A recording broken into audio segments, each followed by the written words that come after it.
संसद में विदेशी अंशदान संशोधन विधेयक यानी कि FCRA संशोधन विधेयक 2026 को लेकर सत्तापक्ष और विपक्ष के बीच तीखा टकराव देखने को मिल रहा है।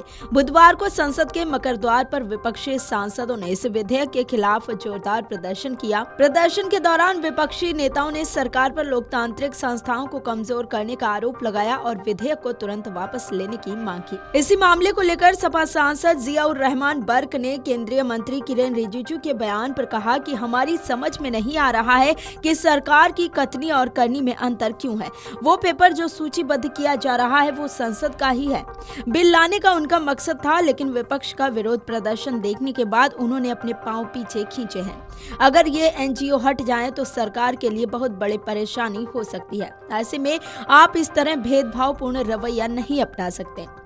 उन्होंने आगे कहा कि सरकार के पास क्या पैसे की कमी है जो आप NGO की संपत्ति पर कब्जा करेंगे। आपको तो NGO की मदद करनी चाहिए। अगर उन्हें बाहर से फंडिंग मिल रही है तो आप क्यों उसे रोकने की कोशिश कर रहे हैं। हमारी समझ में नहीं आ रहा सरकार क्यों इस प्रकार की बात कर रही है। सरकार की करनी और कथनी में फर्क क्यों है। अगर सरकार कह रही है कि हम ये विषय नहीं लेकर के आ रहे तो फिर लिस्टेड क्यों किया गया था।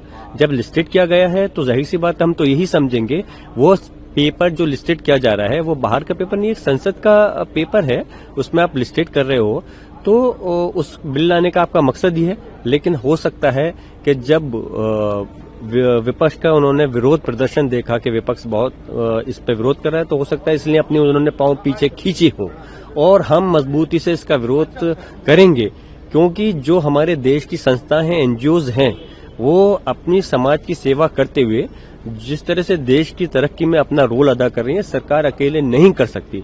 अगर ये NGOs हट जाएं तो सरकार के लिए एक बहुत बड़ी परेशानी खड़ी हो सकती है।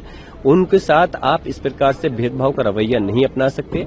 और जिस तरह से आप पाबंदी लगाने की बात कर रहे हो कि अगर उनका रिन्यूअल नहीं हो पाता, किसी चीज पर आप उनको कैंसिल कर देते हो तो उनकी प्रॉपर्टी वो आप कब्जा कर लोगे। आपके पास क्या सरकार के पास पैसे की कमी है जो आप NGOs की प्रॉपर्टी पे कब्जा करोगे।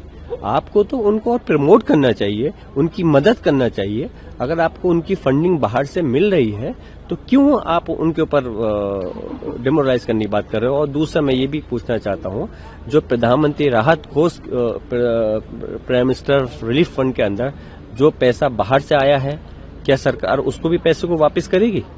तो इसलिए ये चीज मुनासिब नहीं है। मैंने अपना नाम पार्टी की तरफ से बोलने के लिए इस बिल पे दिया है। अगर सदन में आता है तो मैं पुरजोर तरीके से इस बिल की मुखालफत करूंगा।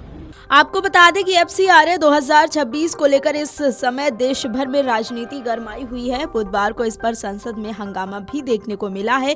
एक तरफ जहां सरकार का आरोप है कि विपक्षी सांसद संशोधन बिल पर लोगों को गुमराह कर रहे हैं और केंद्रीय संसदीय मंत्री किरेन रिजिजू ने कहा कि इस बिल को लेकर गलत जानकारी फैलाई जा रही है। उन्होंने साफ कहा कि ये बिल किसी धर्म या संगठन के खिलाफ नहीं है, बल्कि इसका मकसद देश के हित में विदेशी फंडिंग को नियंत्रित करना है। उन्होंने कांग्रेस और कम्युनिस्ट पार्टियों पर आरोप लगाया कि वे आने वाले विधानसभा चुनाव की वजह से केरल में लोगों को गुमराह कर रहे हैं। तो वहीं दूसरी तरफ विपक्षी सरकार पर इस बिल के जरिए NGO को खत्म करने का आरोप लगा रहे हैं। Video desk Amar Ujala dot com. अगर आप ये वीडियो YouTube पर देख रहे हैं तो हमारे चैनल को सब्सक्राइब कर बेल आइकन दबाएं और Facebook पर देख रहे हैं तो हमारे पेज को लाइक करें।